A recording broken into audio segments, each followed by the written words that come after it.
ஆண்டவராகிய இயேசு கிறிஸ்துவின் இனிய நாமத்தில் உங்கள் ஒவ்வொருவருக்கும் எங்கள் அன்பின் வாழ்த்துக்கள். ஒவ்வொரு வாரமும் சனிக்கிழமைகள்ல 5:30 மணிக்கு இந்த பைபிள் ஸ்டடி மூலமாக உங்களை சந்திப்பதில் எங்களுக்கு மிகுந்த மகிழ்ச்சி. அநேகர் நம்மோடு இணைந்து இருக்கிறாங்க. ஒவ்வொரு வாரமும் நம்மோடு இணைந்து வேதத்தை தியானிக்கிறாங்க.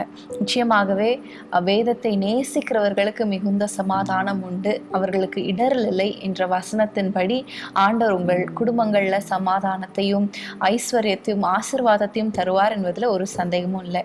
ஆமென். அதே நேரத்துல ஆண்டவருடைய வார்த்தை ரொம்ப முக்கியம். சீஷர்கள் ஒரு முறை ஆண்டவரை நோக்கி, யாரிடத்தில் போவோம் ஆண்டவரே, நித்திய ஜீவ வசனங்கள் உம்மிடத்தில் உண்டு என்று சொன்னாங்க இல்லையா? அதே மாதிரி தான் இன்னைக்கு நம்ம வேற யார்கிட்ட போக முடியும்? உலகத்துல பலவிதமான சமாதானத்தை குலைக்கிற பிரச்சனைகள், மனிதருடைய வார்த்தைகள், நிந்தைகள், அவமானங்கள், இப்படிப்பட்ட காரியங்கள்லாம் வரும் பொழுது நமக்கு ஒரே புகலிடம் ஆண்டவர் தான். அது மாத்திரமல்ல, அவர் ஒரு வார்த்தை சொல்லிட்டா போதும், நமக்குள்ளே ஒரு சந்தோஷம் வந்து விடுகிறது இல்லையா? ஆகவே நம்ம ஆண்டவரிடத்துல சொல்ல போறோம், ஆண்டவரே யாரிடத்தில் போவோம்? உங்களிடத்துல தான் நாங்கள் வருவோம், உங்களுடைய வார்த்தையினால் எங்களை தைரியப்படுத்தும், இன்றைக்கு எங்களோடு கூட பேசும் என்று நீங்க சொல்லும் பொழுது கர்த்தர் உங்களை திடப்படுத்துவார், தைரியப்படுத்துவார். ஆமென். இந்த பைபிள் ஸ்டடிக்கு போறதுக்கு முன்பாக நம்ம ஒரு ஜெபத்தை செய்து நம்ம ஆரம்பிக்கலாம். ஸ்தோத்திரம் ஆண்டவரே, இந்த நல்ல வேலைக்காக உமக்கு ஸ்தோத்திரம் அப்பா. ஆண்டவரே, ஒவ்வொரு வாரமும் நாங்கள் ஆண்டவரே உடைய வேதத்தை நாங்கள் தியானிக்கும் பொழுது நீர் எங்களோடு பேசுகிற உடைய கிருபைக்காக ஸ்தோத்திரம் அப்பா. இன்றைக்கும் இந்த சனிக்கிழமை மாலை நேரத்துல உடைய சமூகத்துல நாங்கள் வாஞ்சியோடு நாங்கள் வந்து நிற்கிறோம். ஆவியானவரே, நீர் எங்களோடு பேசும்படியாக நாங்கள் நிற்கிறோம் அப்பா. ஆண்டவரே, நீர் உம்முடைய வேதத்தின் மூலமாக உடைய வேதத்தில் உள்ள அதிசயங்களை, ஆண்டவரே ரகசியங்களை, ஆண்டவரே உட்கருத்துக்களை நீர் எங்களோடு பேசும்படியாக நாங்கள் ஜெபிக்கிறோம். நீர் எங்களோடு வெளிப்படுத்தி அதன் மூலமாக எங்களுக்கு நிறைய காரியங்களை கற்றுத்தர போகிறதற்காக உமக்கு ஸ்தோத்திரம். எங்களை தாழ்த்தி உங்க கையில ஒப்பு கொடுக்கிறோம். எங்களோடு பேசுங்க. நாங்கள் என்ன செய்ய வேண்டும், என்ன செய்யக்கூடாது என்பதை எங்களுக்கு கண்டித்து உணர்த்துவீராக. எங்களை தாழ்த்தி ஒப்பு கொடுக்கிறோம் இயேசுவின் நாமத்தில் பிதாவே, ஆமென்.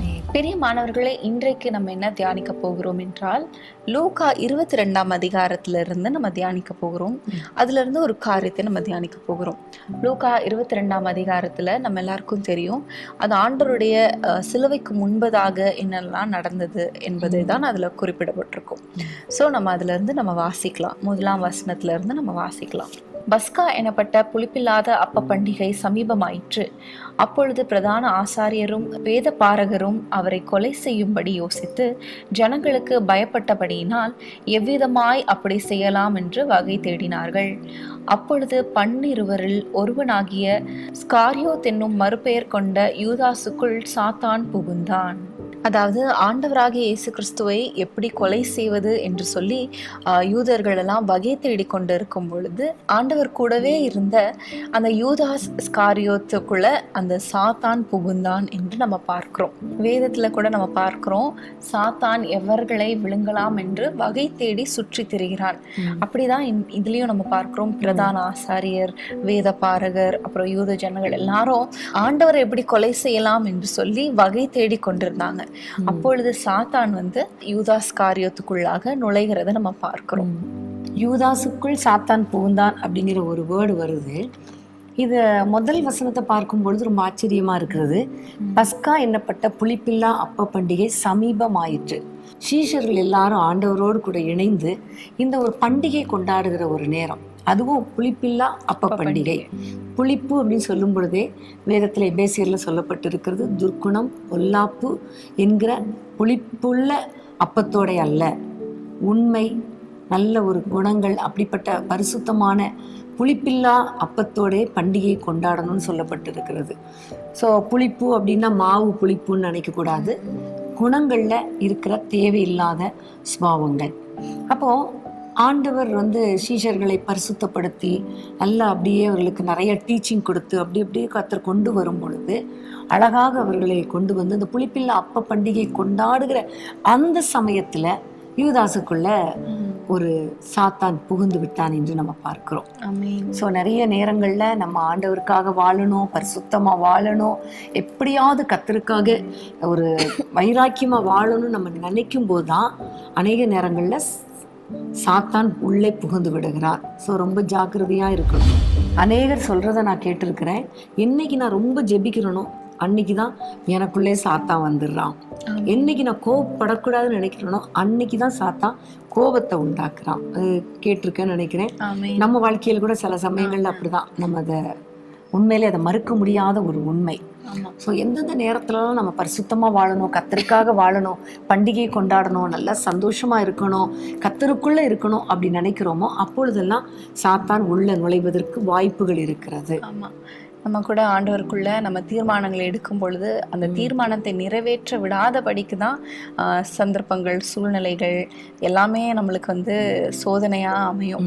இன்னைக்கு நம்ம வந்துட்டு தேவையில்லாத வார்த்தைகள் பேசக்கூடாது அப்படின்னு, கோபப்படக்கூடாது அப்படின்னு நம்ம தீர்மானம் எடுத்தோம்னா அன்றைக்கு தான் ரொம்ப கோபப்படுத்துகிற மாதிரி சூழ்நிலைகள் வரும். அந்த மாதிரி நான் நிறைய ஃபேஸ் பண்ணியிருக்கேன். ஏதாவது நினைக்கும் போது தூக்கம் அன்னைக்கு தான் நல்லா வரும். உபவாசம் பண்ணணும்னு நினைக்கிறப்போ அப்போதான் சாப்பிடணும்னு பசியே வரும்.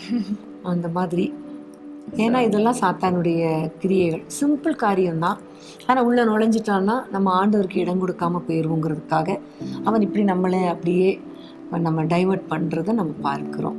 ஸோ இன்றைக்கு சாத்தான் புகுந்தான், யூதாஸுக்குள்ள சாத்தான் புகுந்தான் என்றதை வைத்து நம்ம தியானிக்க போகிறோம். அதாவது யூதாஸ் என்கிறவர் வந்து ஒரு ஆண்டவரை அறியாத ஒரு நபர் கிடையாது, ஆண்டவருக்கு விரோதமான ஒரு நபர் கிடையாது. ஆண்டவரோடு இருந்த, ஆண்டவரோட பழகின, ஆண்டவரோட நடந்த, அதுவும் அவருடைய சீஷன், அவருடைய கூட இருந்த உடன் ஊழியர் மாதிரி. அதுலேயும் பார்த்தா அவர் வந்து பணப்பையே கையில் தூக்கிட்டு போனவர். ஸோ ஜீசஸுடைய ட்ரெஷரரே இவர் தான்.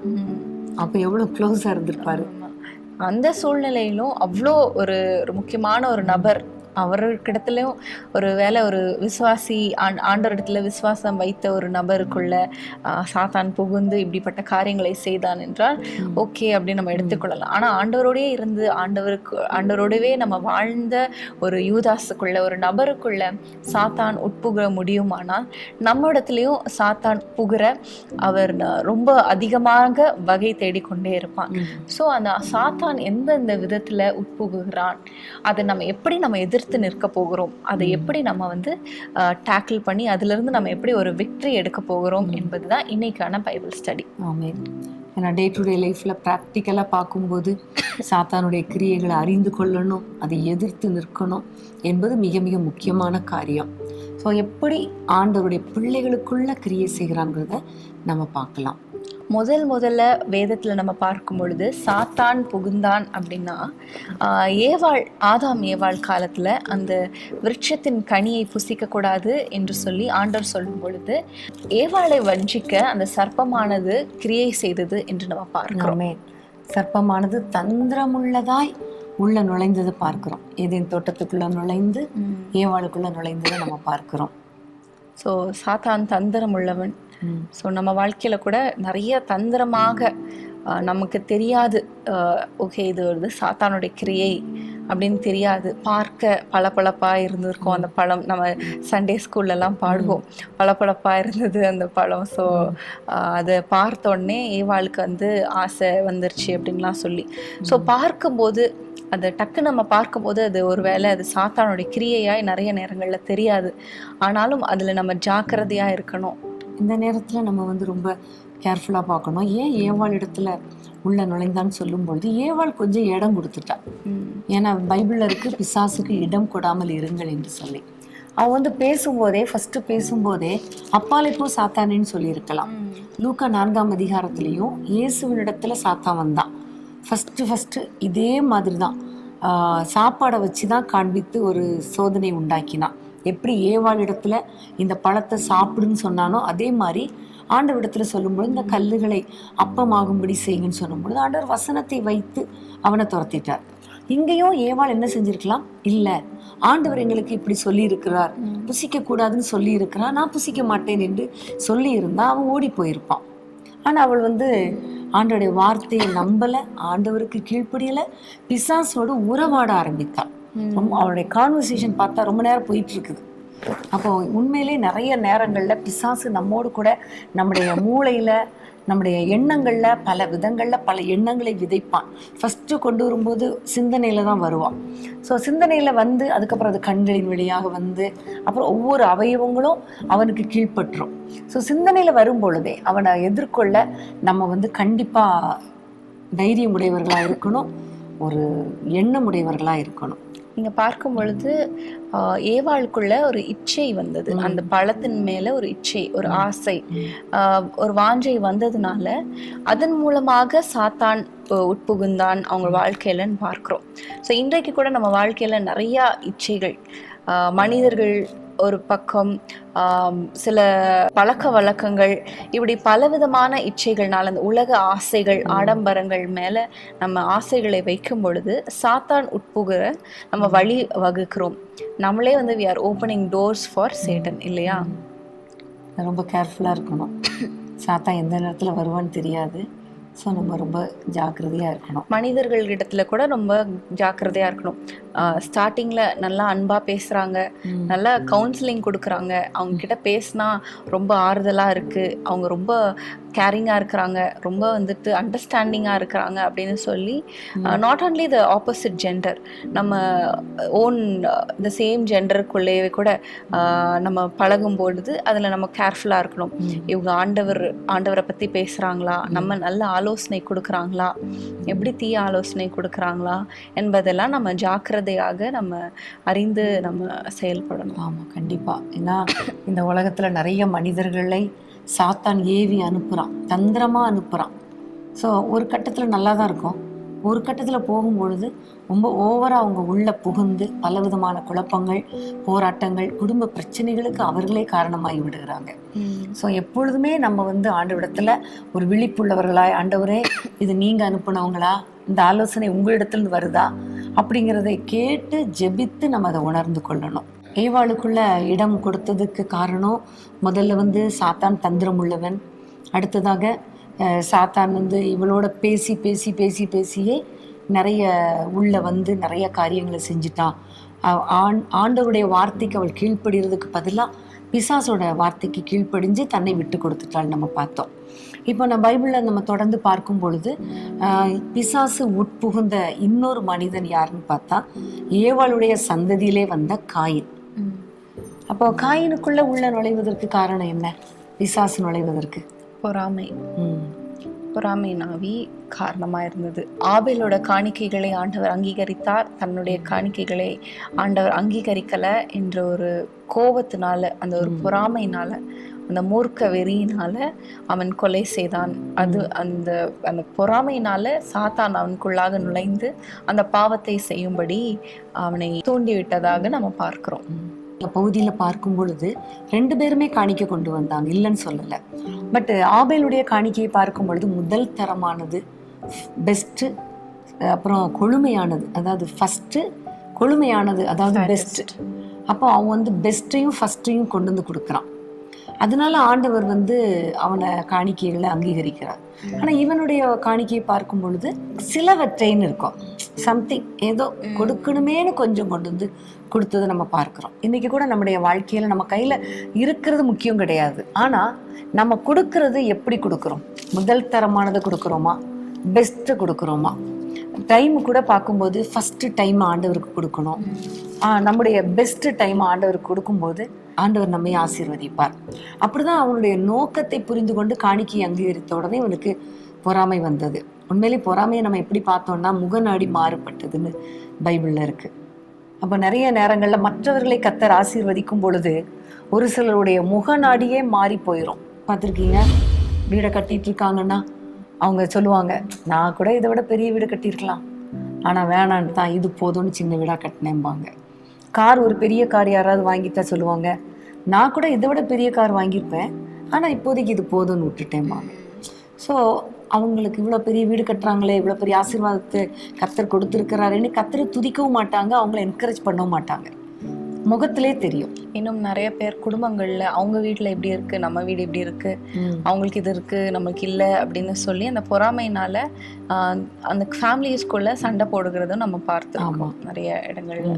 இதெல்லாம் பொறாமை அப்படி வரும்போதே நம்ம புரிந்து கொள்ளணும், பிசாசு உள்ள நுழைகிறான் என்பதை தெரிந்து ஆண்டவரே எனக்கு இந்த எண்ணங்கள் வேண்டான்னு சொல்லி பொறாமை நாவி, எரிச்சல் நாவி என்னை விட்டு எடுத்து போடுங்கன்னு சொல்லி ஜோம் பண்ணிட்டா ஓகே ஆயிரும். ஆனால் அதுக்கு இடம் கொடுத்துட்டா உள்ள பிசாசு நுழைஞ்சி அடுத்தது பார்க்கும்பொழுது கொலை செஞ்சுட்டான். கொலை அப்படிங்கும்போது இன்னைக்கு நம்ம கொலைலாம் செய்ய மாட்டோம், ஆனால் பைபிளில் வசனம் இருக்குது, பட்டய குத்துகள் போல் பேசுகிறவர்களும் உண்டு. சங்கீதத்தில் ஒரு வசனம், நிந்தை இருதயத்தை பிளந்தது. அந்த பேசுற வார்த்தைகள் இருதயத்தை பிளந்துரும், கொலையே செஞ்சிரும். மத்தேயுல கூட சகோதரனை மூடனேன்னு சொல்லுகிறவன் கொலை பாதகத்துக்கு ஆளாகிறான், சமமாகிறது என்று கர்த்தர் சொல்லுகிறார்.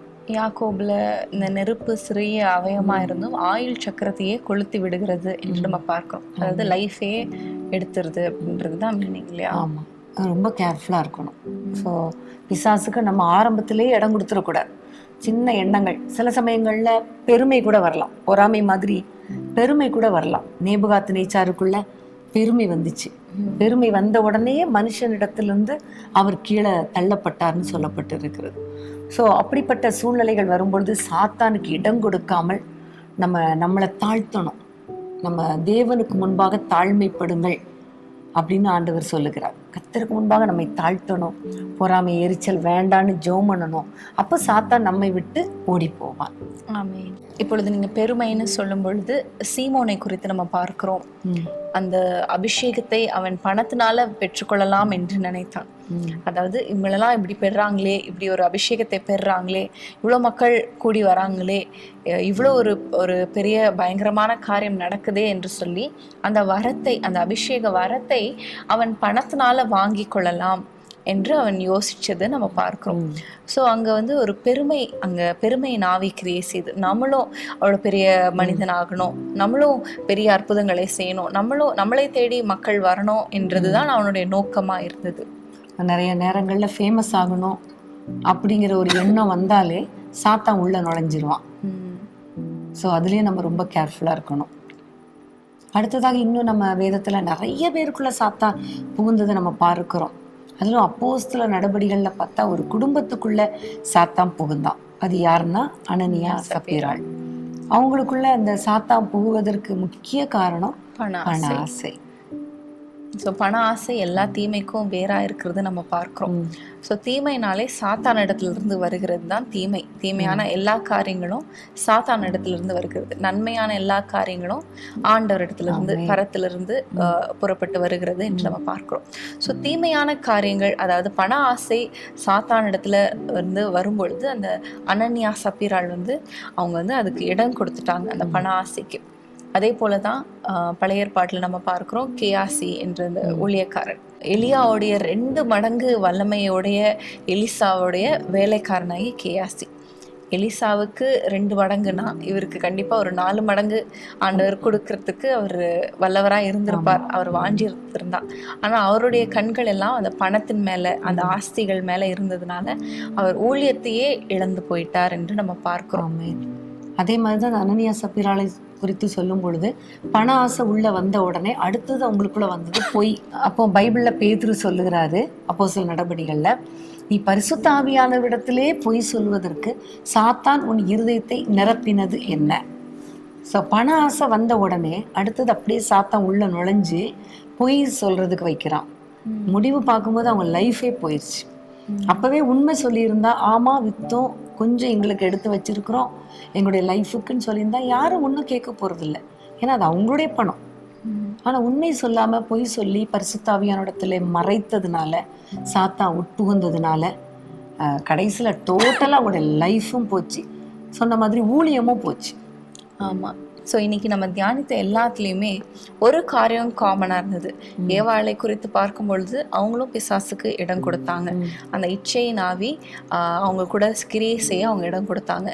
காயின் பொறாமையாக அவர் இடம் கொடுத்தார். அனனியா சப்பீராள் பண ஆசைக்கு இடம் கொடுத்தாங்க. சீமோன் பெருமைக்கு இடம் கொடுத்தாங்க.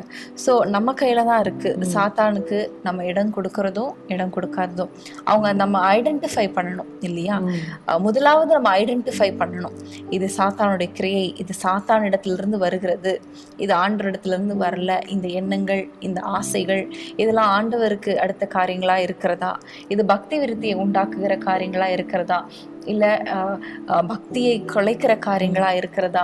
அந்த அபிஷேகத்தை இழந்து போக பண்ணுகிற காரியமா இருக்கிறதா என்று சொல்லி ஒவ்வொரு நேரமும் நம்ம வந்து ஐடென்டிஃபை பண்ண நம்ம வந்து ஆவியானவருக்கு ஒப்பு கொடுக்க வேண்டும். ஆமாம், ஆவியானவருக்கு இடம் கொடுக்கணும், பிசாசுக்கு இடம் கொடுக்க கூடாது. எபேசியர் 4:27 அந்த வசனத்தை நம்ம அழகா வாசிக்கலாம். பிசாசுக்கு இடம் கொடாமலும் இருங்கள். இன்னொரு வசனம் பார்க்கிறோம், பிசாசுக்கு எதிர்த்து நில்லுங்கள், அப்பொழுது அவன் உங்களை விட்டு ஓடி போவான் என்று நம்ம பார்க்கிறோம். ஆமா. ஸோ நம்ம வந்து ஒவ்வொரு நாளும் ஆண்டவரிடத்துல சொல்லணும், ஆண்டவரே நான் நிச்சயமா பிசாசுக்கு நான் என்ன செய்ய மாட்டேன், இடம் கொடுக்க மாட்டேன் என்று நம்ம தீர்மானம் பண்ணணும். பிரியமானவர்களே, இன்றைக்கும் சாத்தான் உட்புகுந்தான் என்ற அந்த ஒரு வரியை வைத்து வேதத்திலிருந்து நம்ம வேதத்தை தியானித்து கொண்டிருக்கிறோம்.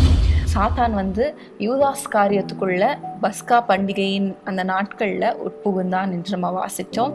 அதே போல யார் யார் வாழ்க்கையிலலாம் வேதாகமத்துல நம்ம சாத்தான் உட்புகுந்து அவனுடைய காரியத்தை கிரியை நடப்பித்தான் என்று நம்ம பார்த்தோம். அதே மாதிரி எந்த சூழ்நிலையில எந்த ஒரு குணத்தினால அந்த சாத்தான் உள்ள நுழையிறான் அப்படிங்கிறதையும் பார்க்கும் பொழுது நம்ம வந்து ஏவாள் வந்து பிசாசுக்கு இடம் கொடுத்துட்டா, அப்புறம் காயின் வந்து பொறாமைக்கு இடம் கொடுத்துட்டா, இந்த மாதிரி நம்ம பார்த்தோம்ல. இப்போ இது சொல்லும்போது இன்னொரு காரியமே எனக்கு ஞாபகத்தில் வருது. மத்தேயு 13ஆம் அதிகாரத்தில் ஒரு அருமையான வசனம், மத்தேயு 13:25. மனுஷர் நித்திரை பண்ணுகையில் அவனுடைய சத்ரு வந்து கோதுமைக்குள் களைகளை விதைத்து விட்டு போகினான்.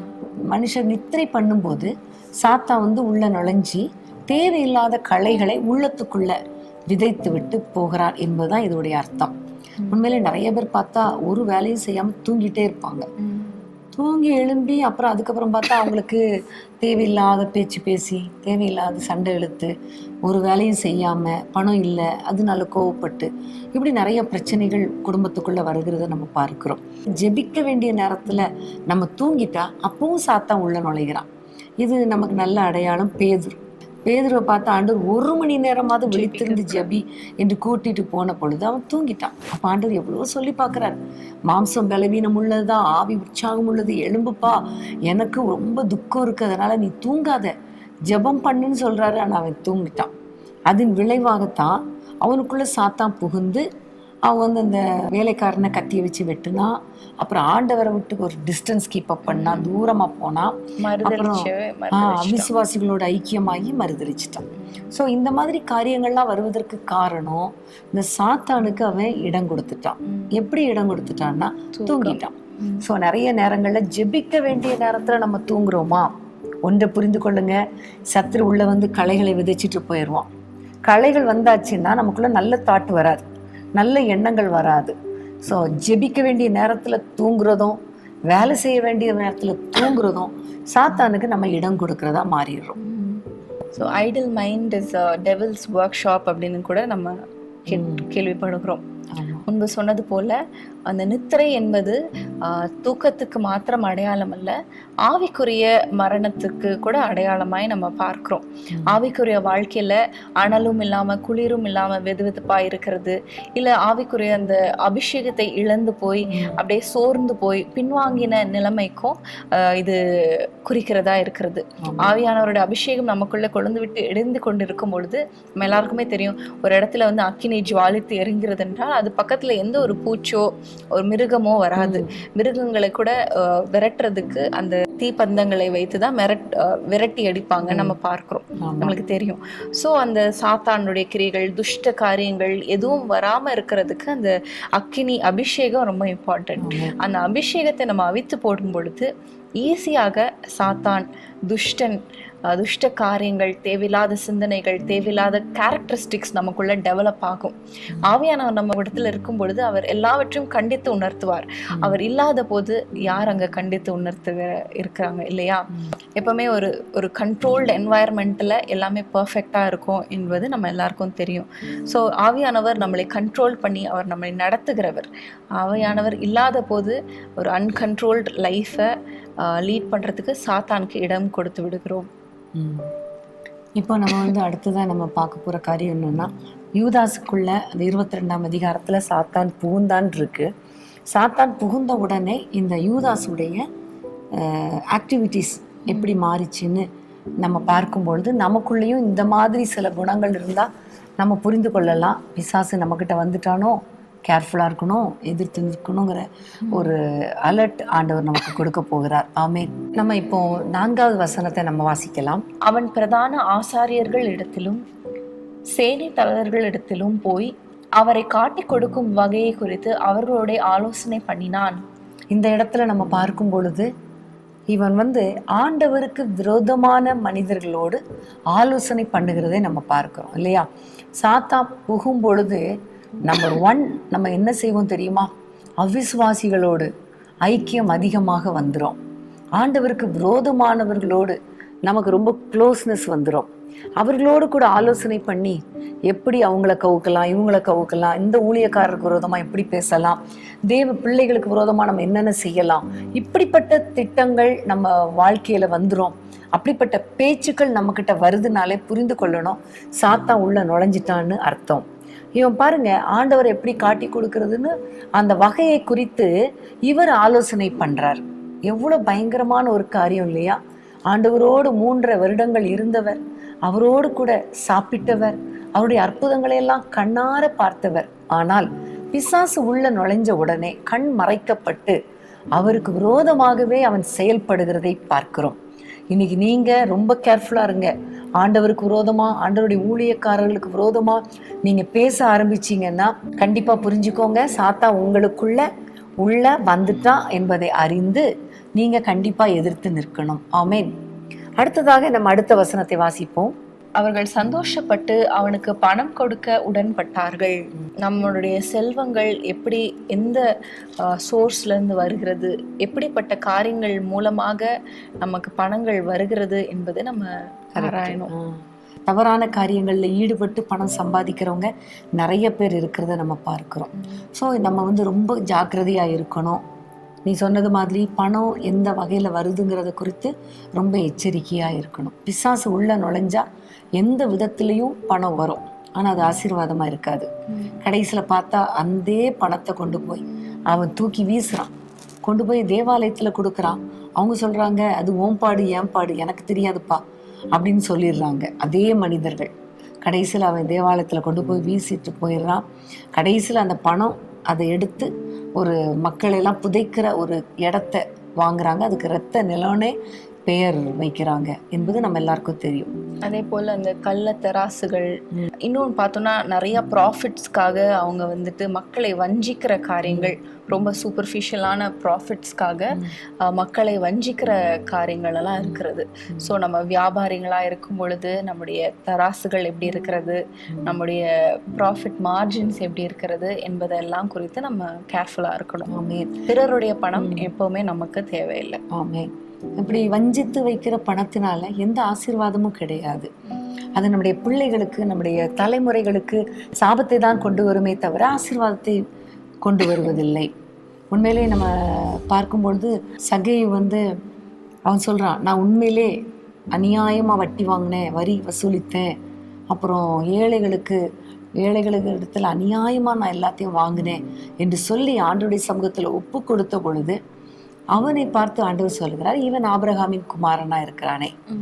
ஸோ தேவையில்லாத பணம் வெளியே போகும்பொழுதுதான் ஆண்டவருடைய ஆசீர்வாதத்தின் பணம் உள்ள வருகிறதை நம்ம பார்க்கிறோம். ஸோ ஒவ்வொரு நாளும் இந்த காரியத்துல ரொம்ப ஜாக்கிரதையா இருக்கணும். பண விஷயத்துல ஜாக்கிரதையா இருக்கணும். பண ஆசை வந்துடக்கூடாது. அதே வேளையில பணம் எப்படி வருகிறது என்பதை அறிந்து நம்ம செயல்படணும். 6ஆம் வசனத்துல பார்க்கிறோம், எப்ப காட்டி கொடுக்கலாம் ஆண்டவரை அப்படின்னு சமயம் தேடிட்டே இருக்கிறான். பிசாசு உள்ள நுழைஞ்சாலே நம்ம என்ன செய்யலாம், யாருக்கு விரோதமா பேசலாம், யார்கிட்ட போய் என்ன சொல்லலாம், இப்படி தந்திரமாய் மூளை யோசிக்க ஆரம்பிச்சோம். தான் குடும்பத்தை கவனிக்காம, தான் வேலையை பார்க்காம, அந்த பஸ்கா அழைக்கப்பட்டோம் கூட விட்டுட்டு, ஆமா, பஸ்கா பண்டிகையை சந்தோஷமா கொண்டாடாம ஒரே டென்ஷனா எப்போ காட்டி கொடுக்கலாம், இப்படியே அவன் வகை தேடிட்டு இருந்ததை நம்ம பார்க்கிறோம். நிறைய பேர் அப்படிதான், எப்போ பாவம் செய்யலாம், எப்போ எல்லாரும் நம்மளை விட்டுட்டு வெளியே போவாங்க, நம்ம தனியாக இருக்கலாம், இந்த பாவத்தை செய்யலாமா அந்த பாவத்தை செய்யலாமான்னு சமயம் தேடுறது மாதிரி பிசாசு உள்ள நுழைஞ்சாலே இப்படிதான் சமயம் தேடிட்டே இருப்பாங்க. ஸோ நம்ம ரொம்ப ஜாக்கிரதையாக இருக்கணும். இப்படி காட்டி கொடுத்துக்கணும், பணம் வரணும், இப்படி சமயம் தேடி தேடி தேடி தேடி அவன் ஓடுனான் பிசாசுக்கு இடம் கொடுத்து. கடைசியில் அவனுடைய முடிவு பார்த்தா நான்கு கொண்டு செத்தான். அவனுக்கு ஒரு பதவியும் கிடைக்கல, பட்டமும் கிடைக்கல, ஒன்றும் கிடைக்கல. கடைசியில் அவன் 4 கொண்டு செத்தான். ஆண்டவரை காட்டி கொடுக்க வாங்கின அந்த 30 வெள்ளிக்காசை தூக்கி வீசிட்டான்னு சொன்னேன். ஒன்றுமே பிரயோஜனம் இல்லாமல் அவன் போய்விட்டான். ஸோ பிசாசு உள்ள நுழைஞ்சா நம்முடைய ஆசீர்வாதத்தை கெடுப்பது மாத்திரம் இல்லை, நம்முடைய நிம்மதியும் கெடுத்துரும். இந்த உலக வாழ்க்கையே வீண்கிற மாதிரி ஆக்கிறோம். அதே மாதிரி தான் ஏவாளுடைய வாழ்க்கையிலையும் பிசாசு உள்ள நுழைந்த பொழுது அவள் ஏதேன் தோட்டத்தை விட்டே விரட்டப்பட்டாள். ஏதேன் தோட்டத்தில் எவ்வளோ சந்தோஷமா இருந்திருக்கலாம், ஒரு பீஸ்ஃபுல் லைஃப். ஆனால் ஒரு இளைப்பாறுதலே இல்லாமல் வெளியே போயிட்டா. அவளுடைய சந்ததி அப்புறம் கொலை பண்ணப்பட்டு அப்புறம் காயின் சாபத்துக்குள்ளாகி அவனும் நிலை இல்லாமல் அலைந்து கொண்டே இருந்ததை நம்ம பார்க்கிறோம். ஸோ நம்ம பிசாசுக்கு இடம் கொடுத்தா நம்மளும் நிம்மதியாக வாழ முடியாது, நம்ம சந்ததிகளும் ஆசீர்வாதமாய் இருக்க முடியாது. அதனால தான் பிசாசுக்கு இடம் கொடுக்க கூடாது. நம்ம இன்னைக்கு தியானித்த 2 சீஷர்கள், அதாவது ஒன்று வந்து நம்ம யூதாஸ் காரியத்தை குறித்து நம்ம பார்த்தோம், பேதுருவை குறித்தும் கூட நம்ம பார்த்தோம். பேதுரு வந்து என்னதான் சாத்தானுக்கு இடம் கொடுத்தாலும் அதில் ஆண்டவரை விட்டு பின்வாங்கி போனாலும் ஒரு பாயிண்ட் வரும்போது ஆண்டவரிடத்துல கமிட் ஆகுறாரு. சகையு எப்படி ஆண்டவரிடத்துல எல்லாவற்றையும் ஆண்டவரை என்னை மன்னிச்சிருங்கன்னு சொல்லி எல்லாவற்றிலையும் அவரோட அநியாயமா வாங்கினது எல்லாத்தையும் எல்லாருக்கும் கொடுத்து ஆண்டவருடைய பிள்ளையாய் மாறினது போல பேதுருவும் ஆண்டவருக்கு பின் செல்கிறார். ஆனா யூதாசோ அப்படியே அவன் வந்துட்டு அவங்க ஆண்டவரை விட்டு போனதுனால அவனுடைய வாழ்க்கை, அவனுடைய ஊழியம் எல்லாமே அங்கேயே முடிந்து விட்டது. ஆனா பேதுருக்கு ஒரு மகிமையான ஊழியத்தை ஆண்டவர் கொடுத்தார். என்னதான் பின்வாங்கி போனாலும் ஆண்டவரிடத்துல வரும் பொழுது, மன்னிப்பை கேட்கும் பொழுது அந்த அந்த மக்கள் எல்லாரும் அவங்களை ஆச்சரியப்பட்டு பார்த்தாங்க. இவங்க ஆண்டோட இருந்தவங்க தானே அப்படின்னு சொல்லி அவங்களுடைய பேச்சு திறமையை பார்த்து அவ்வளவு பெரிய ஒரு வரங்களை, அபிஷேகத்தை, ஒரு தைரியத்தை ஆண்டவர் கொடுத்தார், ஊழியத்தை கொடுத்தார். ஆமென். இதை சொல்லும்போது எனக்கு லேகியோன் பிசாசு பிடித்த அந்த மனிதனை குறித்து ஞாபகத்துக்குள்ள வருகிறது.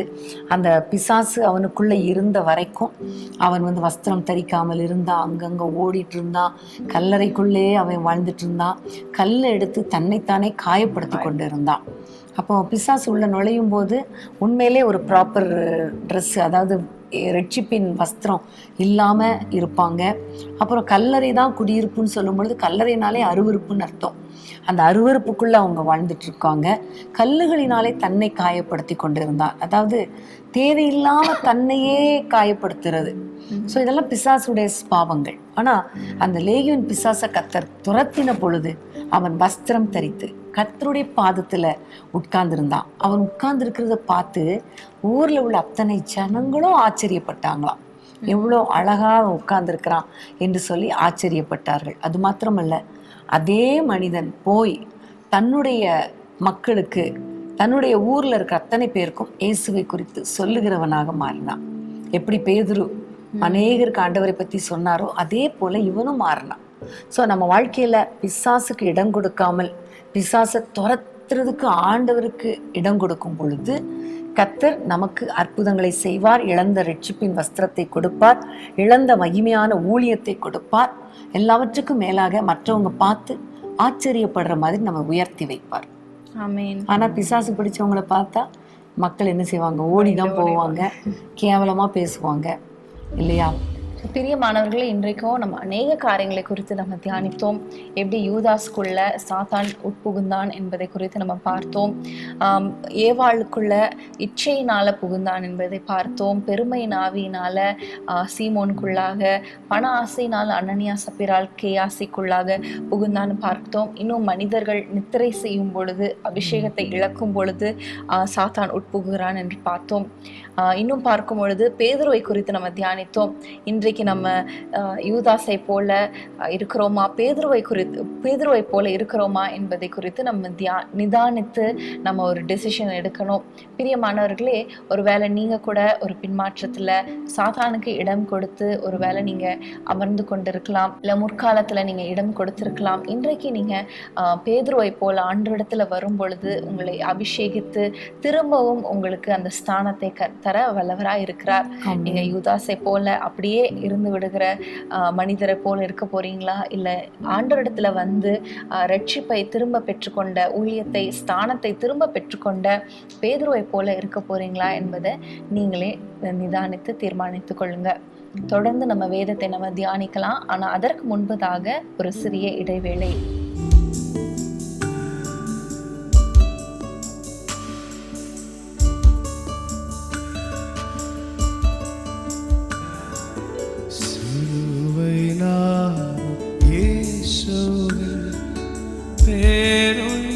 சேடும் தூய கண்கள் சிலுவை நான் இயேசுவின்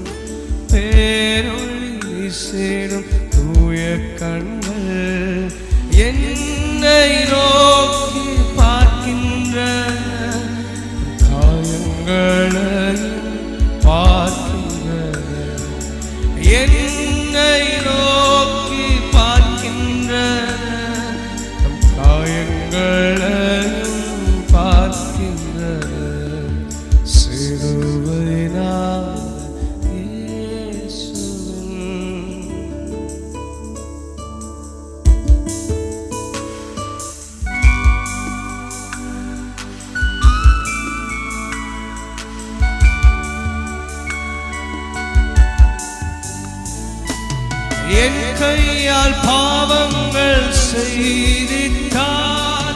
தம் கையின் காயங்கள் பார்க்கின்றாரே.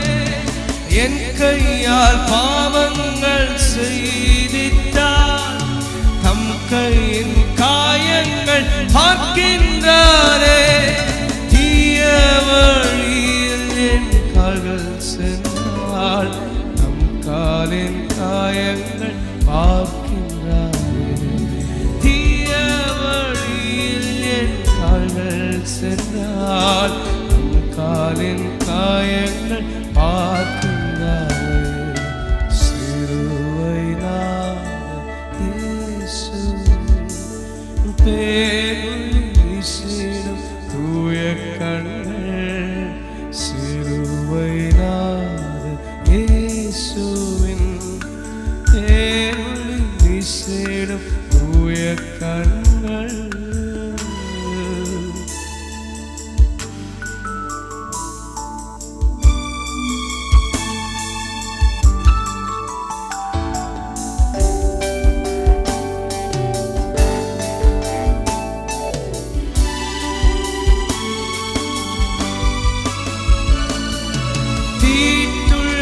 எண்ணம் என் இதயம் கொண்டார்.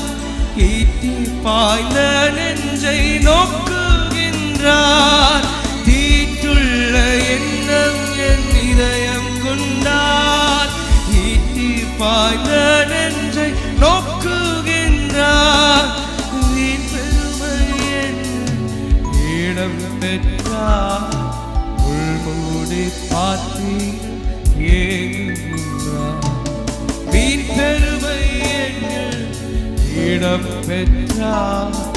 உள்மூடி பார்த்தீர்கள் ஏங்குகின்றார். சிலுவை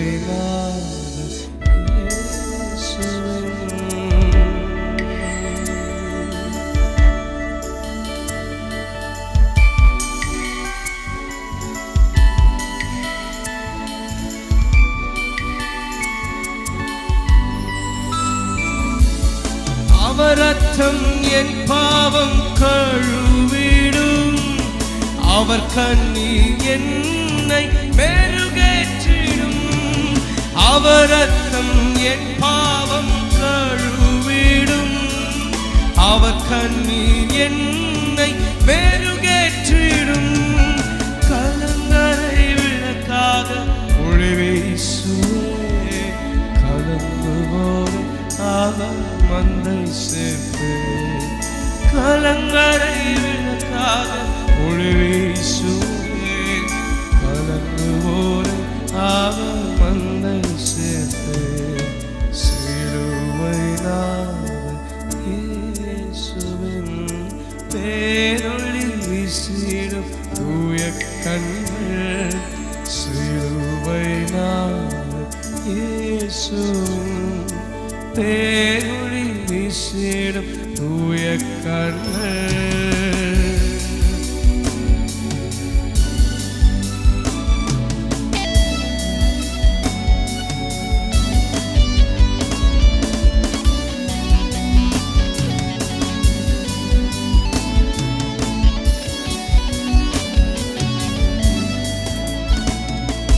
திருந்திடா பாவிக்காய் அழுகின்றார்.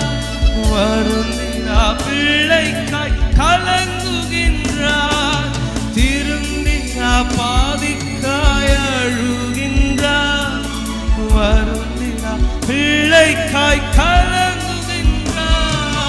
திருந்திடா பாவிக்காய் அழுகின்றார். வருந்திடா பிள்ளைக்காய் கலங்குகின்றார். திருந்திடா பாவிக்காய் அழுகின்றார்.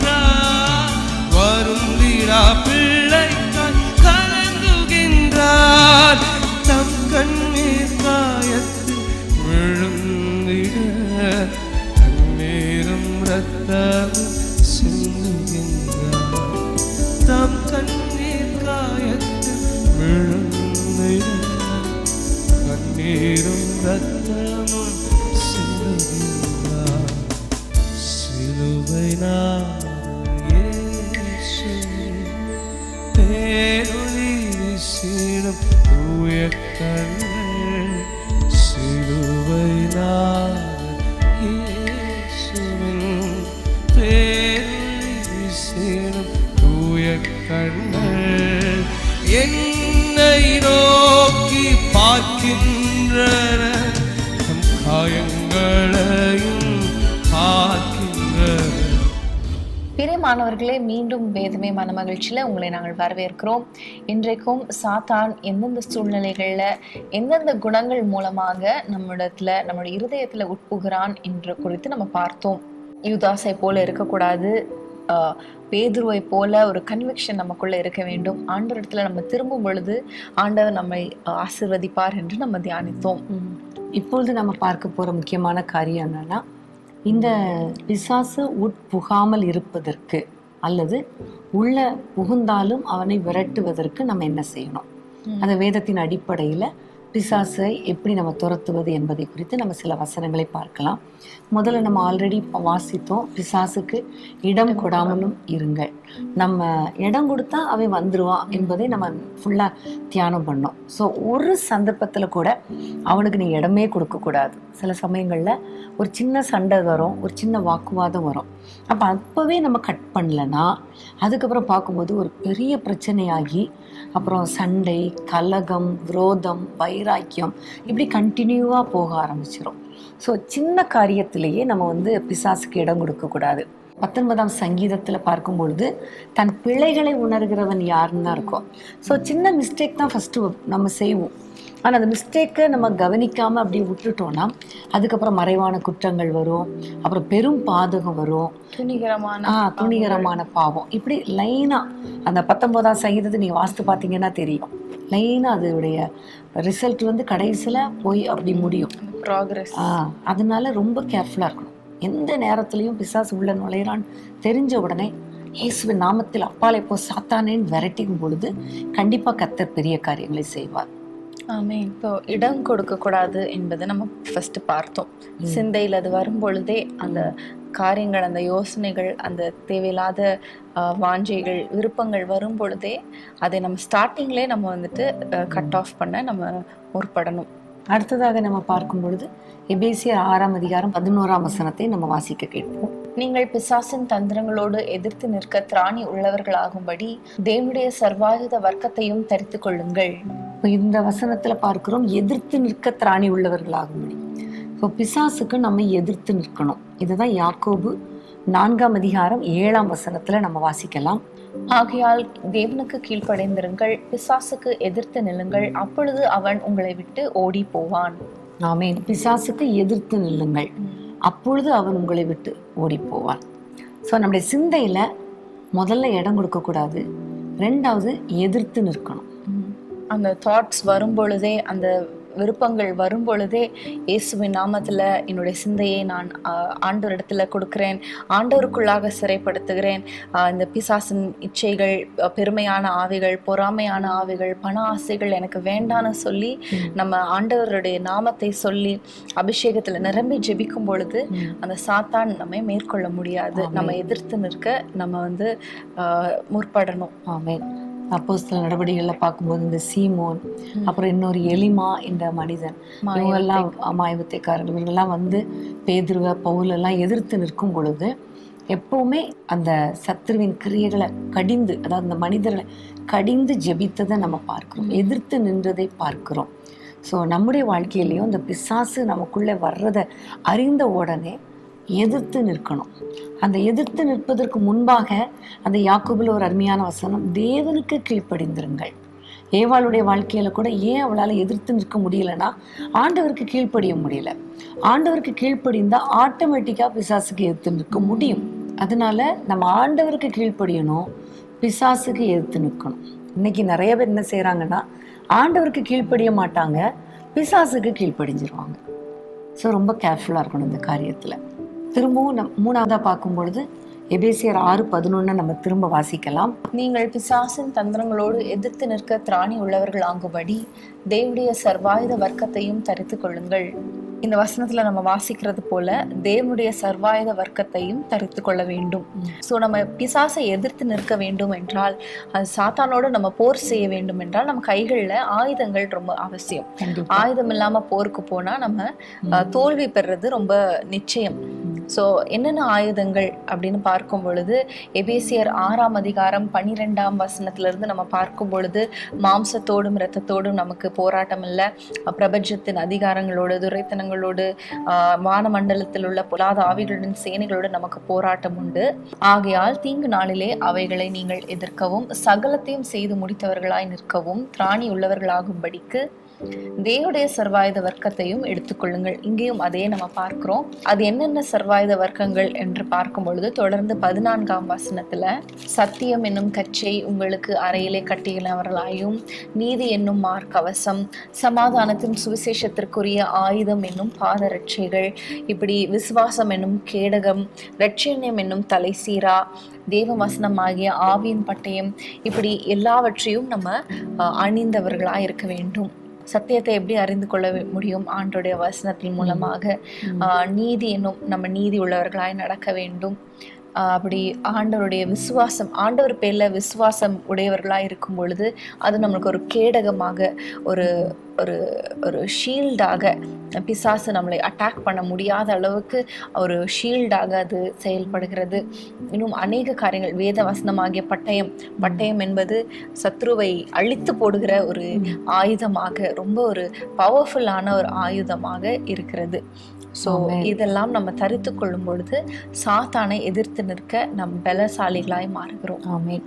எப்போவுமே இந்த யுத்தத்துக்கு போகும்போது எல்லாரும் நீ சொன்னது மாதிரி கேடகம், வில்லு, ஈட்டி, அம்பு, அப்புறம் அந்த நல்ல ஷூஸ் பாதுகாப்புக்காக, இப்படி நிறைய காரியங்களை ரெடி பண்ணி வச்சுட்டு அந்த ஆயுதத்தோடு தான் யுத்தத்துக்கு போவாங்க.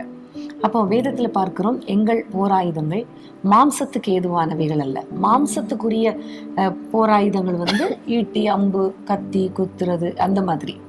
ஆனால் வேதத்திலே பார்க்கிறோம் 2 கொரிந்தியர் 10ஆம் அதிகாரத்தில் எங்கள் போராயுதங்கள், அதாவது 4ஆம் வசனம் 5ஆம் வசனத்தை நம்ம வாசிப்போம். எங்களுடைய போராயுதங்கள் மாம்சத்துக்கு ஏற்றவைகளாய் இராமல் அரண்களை நிர்மூலமாக்குவதற்கு தேவ பலம் உள்ளவைகளாய் இருக்கிறது. அவைகளால் நாங்கள் தர்க்கங்களையும் தேவனை அறிகிற அறிவுக்கு விரோதமாய் எழும்புகிற எல்லா மேட்டிமையையும் நிர்மூலமாக்கி எந்த எண்ணத்தையும் கிறிஸ்துவுக்கு கீழ்ப்படிய சிறைப்படுத்துகிறவர்களாய் இருக்கிறோம்.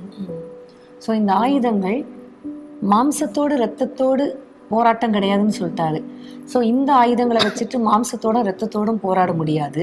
பட் எண்ணங்களோடு, சிந்தனைகளோடு, பெருமையோடு, விரோதமான காரியங்களோடு, மேட்டிமைகள் இவெல்லாவற்றோடும் போராடி சிந்தனைகளை கிறிஸ்துவுக்குள் சிறைப்படுத்தும்.